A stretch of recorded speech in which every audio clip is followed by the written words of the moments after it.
Hi guys, welcome back. And this week we're starting our new 4-week lesson, Do Something. And it's all about injustice. This week's bottom line is before you do something about injustice, you have to see injustice. So this specific week's lesson is all about different kinds of injustice, big or small. And we all know about some kinds of injustice, but they're going to go into specifics. And it's going to be a really great lesson. And I hope y'all stick around to watch it. I'm going to pray out real quick just to make sure that we get our daily good prayer in for Sunday. All right, let's do this. Dear God, thank you so much for all the people that joined in online this morning. I'm so happy to see them enjoying the lesson. Hopefully, if they like it, they'll show their friends. They'll get something a little extra out of it this morning. And keep them so safe from Corona. Amen. All right, bye everyone. Have a great day.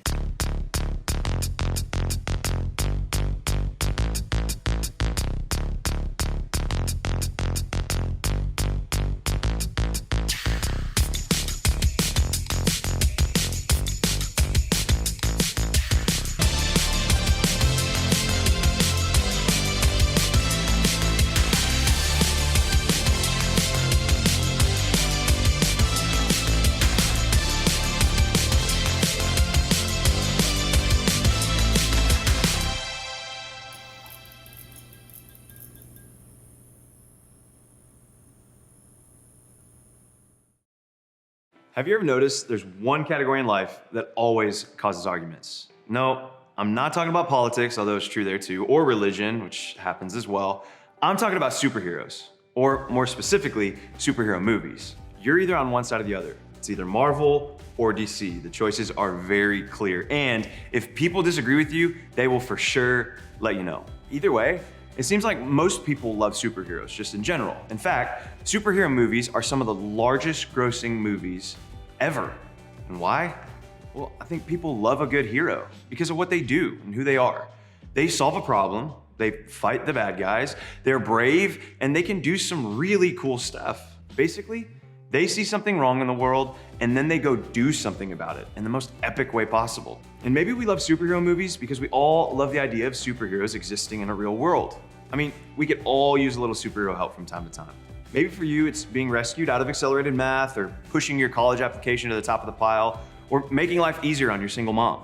There are times in life when we just wish someone would do something to help us out, to make things change, to make things better, to solve the problem, to do something. Well, that's what we're gonna be talking about for the next few weeks. No, not Wolverine, although that would be awesome. We're talking about some of the biggest areas in life where we all wish someone would just do something. We're gonna talk about some things in the world that aren't quite right. The things that seem unfair, the stuff we may name as injustice. And when I say that word, injustice, what comes to mind for you? We should probably start with some definitions of that word. Justice simply means something is right, fair, or equal. So that means that injustice is just the opposite of that. So when we talk about injustice, we're talking about the things in our world that are not right, unfair, or unequal. But you didn't actually need me to define that, did you? No. For most of us, there's actually something that came to mind the minute that you heard the word injustice. Maybe it was something big and global, like human trafficking or global poverty or world hunger. Or maybe it was something local that feels so unfair and it's right around the corner. Maybe you're experiencing a kind of injustice personally and you know the pain all too deeply. Or maybe you've made it to a side of TikTok that over time and watching it enough and streaming it enough and having enough views on a specific video, it's helped you see injustice that you've never experienced before. What I'm getting at is that something comes to mind for all of us. And in fact, for you all, you understand this better than even older generations. You all see and care about injustice in ways that few generations before you ever have. And the real question that we all face is not, does injustice exist? We know it does. The question is, why doesn't somebody do something? And that's the question we're gonna be wrestling with for the rest of this series. What does it look like, and whose job is it to do something about injustice? Now, as we get started, I have to admit, a conversation like this can be tricky because so many of us see and experience injustice in different ways. For some of you, this feels so heavy. You've been thinking about injustice a long time because you've experienced it or are experiencing it yourself. You've seen how this has affected your family and your friends and even your own life. This topic hurts. And if that's you, let me stop right here and just say, I'm so sorry. What you're walking through isn't okay. And if you take anything away from this message today, let it be that here in this student ministry, we don't ignore things that hurt our family. And you're a part of our family. We want this to be a safe place where you can not only talk about your real life experience, but where you can find real friends who love and support you all the way through it.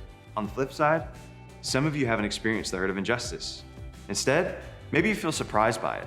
Maybe when you were younger, you never thought about things like access to education or racism or food insecurity. And maybe as you're getting older and you're starting to see some things on social media, you feel like you keep discovering things that you never knew about in the world around you. Maybe you've even found yourself asking some questions that you've never asked before, like, why are there some students that never get in trouble when they should get in trouble, and then there are other students who are always getting in trouble even if they don't deserve it? Or why do people still act like it's okay to make jokes that are racist or sexist or ableist? Why does that guy continue to be bullied, but no one seems to care enough to do anything about it? Why does one person in our friend group go home to a house that feels unsafe while others of us don't have to worry about it at all? Why are there so many little kids in our community who don't get to eat if school's out? Why are 3 meals a day not normal for everyone? My point is this: when we see injustice, either through our own experience or the experience of someone else, it makes us ask some really hard questions. It makes us wonder how others don't see it or how we didn't see it before. It's not that we don't care about injustice, it's just that I think sometimes we don't do anything about injustice because we don't get close enough to see what's really happening and ask the really hard questions. And we aren't the first people to have this problem. In fact, Jesus made a habit of pointing out a lot of things that people hadn't seen before. One of the questions people asked Jesus a lot was, who's cool with you and who's not? Okay, maybe they didn't say it like that, although it would have been awesome if they did, but they did ask Jesus this kind of question in a lot of different ways. And like Jesus did so many times in conversations, he answered with a story. Jesus often used stories with real life examples to reveal a bigger truth. They're called parables. And in this case, he used the story of the sheep and the goats, not goats like you might be thinking. That's LeBron James. It's a totally different meaning, and you'll find out why here in just a second. He used that illustration of sheep and goats to explain the differences between the righteous and the unrighteous, or those on the right side and those on what he would say is the wrong side. Or to think back to our superheroes, it's the good guys and the bad guys. It's Iron Man, Thanos. Yeah, you know what I'm talking about. Jesus was simply trying to make it clear that there were 2 categories here. And since flocks and shepherds were a part of life in ancient Israel, just like superheroes are for us, everyone would have been familiar with this example. So again, the question presented to Jesus was, who's cool with you? Who's in good standing with you? Who's on the right side and who's on the wrong side? And in this story, the sheep are the right or the righteous, and the goats are not. So listen to what he says, specifically about the goats. He says this, then he will say to those on his left, depart from me, you who are cursed, into the eternal fire prepared for the devil and his angels. For I was hungry, and you gave me nothing to eat. I was thirsty, and you gave me nothing to drink. I was a stranger, and you did not invite me in. I needed clothes, and you did not clothe me. I was sick and in prison, and you did not look after me. They also will answer, Lord, when did we see you hungry or thirsty or a stranger or needing clothes or sick or in prison and did not help you? He will reply, truly I tell you, whatever you did not do for the least of these, you did not do for me. Then they will go away to eternal punishment, but the righteous to eternal life. That's a lot. I mean, in this story, Jesus distinguishes between the righteous and the unrighteous, the good guys and the bad guys, by how they responded to the needs of the least of these, whom Jesus defined as prisoners, the hungry, the sick, and strangers. In other words, people who need the most help, or people who feel the most pain, or get the worst treatment. Now, that may seem a little bit extreme. Is Jesus really that mad? I mean, he used some really strong words because they didn't give someone some water? I mean, listen to the level of shock that the goats expressed in the response to the King Jesus. They responded this way, when did we not see you? And when did we not clothe you or feed you or give you water? It's as if they're saying, whoa, whoa, whoa, not me. I'd never do that. I would never ignore someone in need. So Jesus hadn't physically been hungry or thirsty or in prison, but he really wanted to make a point. He's going, not only did you not do something about the injustice, but you didn't even see it. What he's saying is, oh, you definitely saw the people, but you didn't see what was happening as injustice because you didn't see how much those people matter to me. In fact, when we don't see it, it's like Jesus takes personal offense as if we don't see him. Think about it like this.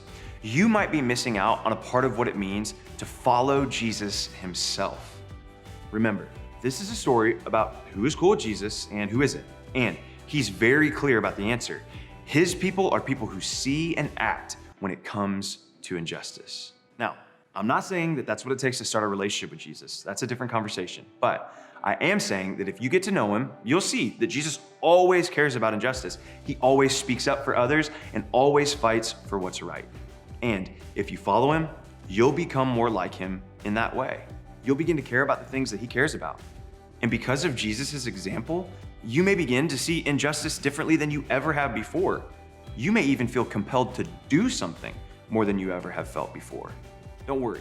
We'll talk more about exactly what that could look like over the next few weeks. But for now, let's just start with one thing that we all have to choose to do first. Before you do something about injustice, you have to see it. That's where we need to start. We need to be able to look around and see what's happening in the world around us and in the neighborhood around us. We need to be able to notice the injustices in our daily, ordinary world. We all have room to grow in this. So, here are 3 simple things that we can do together. First, try to get close enough to see. And how do we do this? Well, there are a few things that we can do. For starters, we can pray and ask God to help us see things the way that he does. Then, we can spend some time with people who are different than you and I. This doesn't come natural because we typically gravitate toward people that we are the same as. But in order to see what's going on in the world, you have to get to know people in the world, not just in your circle. So, get close enough to see. Start up a conversation with someone in your class. Sit next to someone different than you in the cafeteria. Get a job that will help you meet people outside of your school or even outside of your community. Volunteer somewhere. Put yourself on the path to interact with different people. These are all ways to get close enough to other people in order to see the world from someone else's eyes. And you can make an effort to learn about others' experiences on your own. Watch a movie about injustice. There are so many of them. Do a little research on organizations who are working to help people in this world. Start discovering what's happening in the world and in your community. Then, be curious enough to listen. I mean, really listen.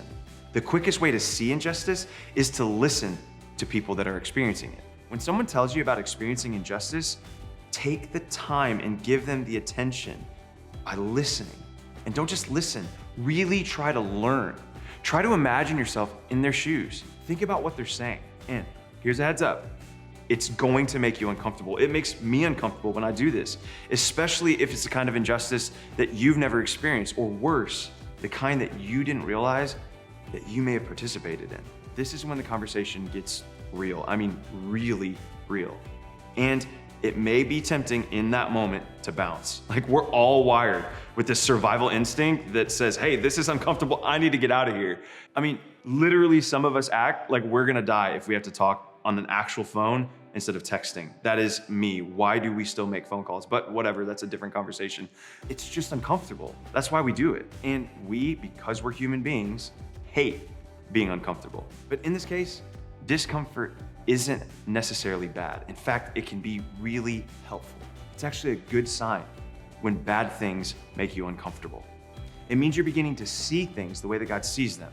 So keep listening, try to learn, and when you hear about injustice, be curious, really curious, even if it's a little bit uncomfortable. Okay, now there's another way that can be really helpful that we don't always think of, and it's to be curious about your own experience too.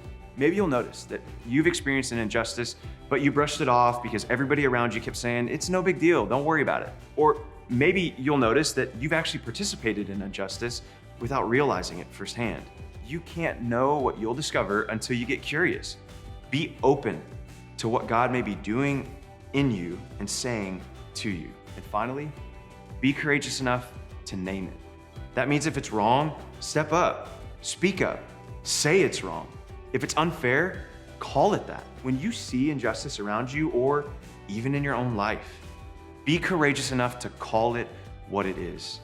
Identifying injustice takes away some of its power because we can't change what isn't seen, acknowledged, or talked about. And this may be the hardest part for some of us. It's risky, it's awkward, and it's uncomfortable, but it's so important because once we name injustice, we also begin to feel ownership and the responsibility to do something about it. Listen, so much of following Jesus is learning to see and to think and to live in a way that's not natural to us. One of the things that I love about your generation is that so many of you actually see and care about injustice more than the generations that have gone before you. Here's what I'm getting at. You can be the generation to do something in areas where it seemed impossible for so many years. But the first step to doing something is seeing it and helping others to see it too. That's why we have small groups. There, we can actually talk about these things, real, difficult things, and we can help each other see things that we haven't seen before.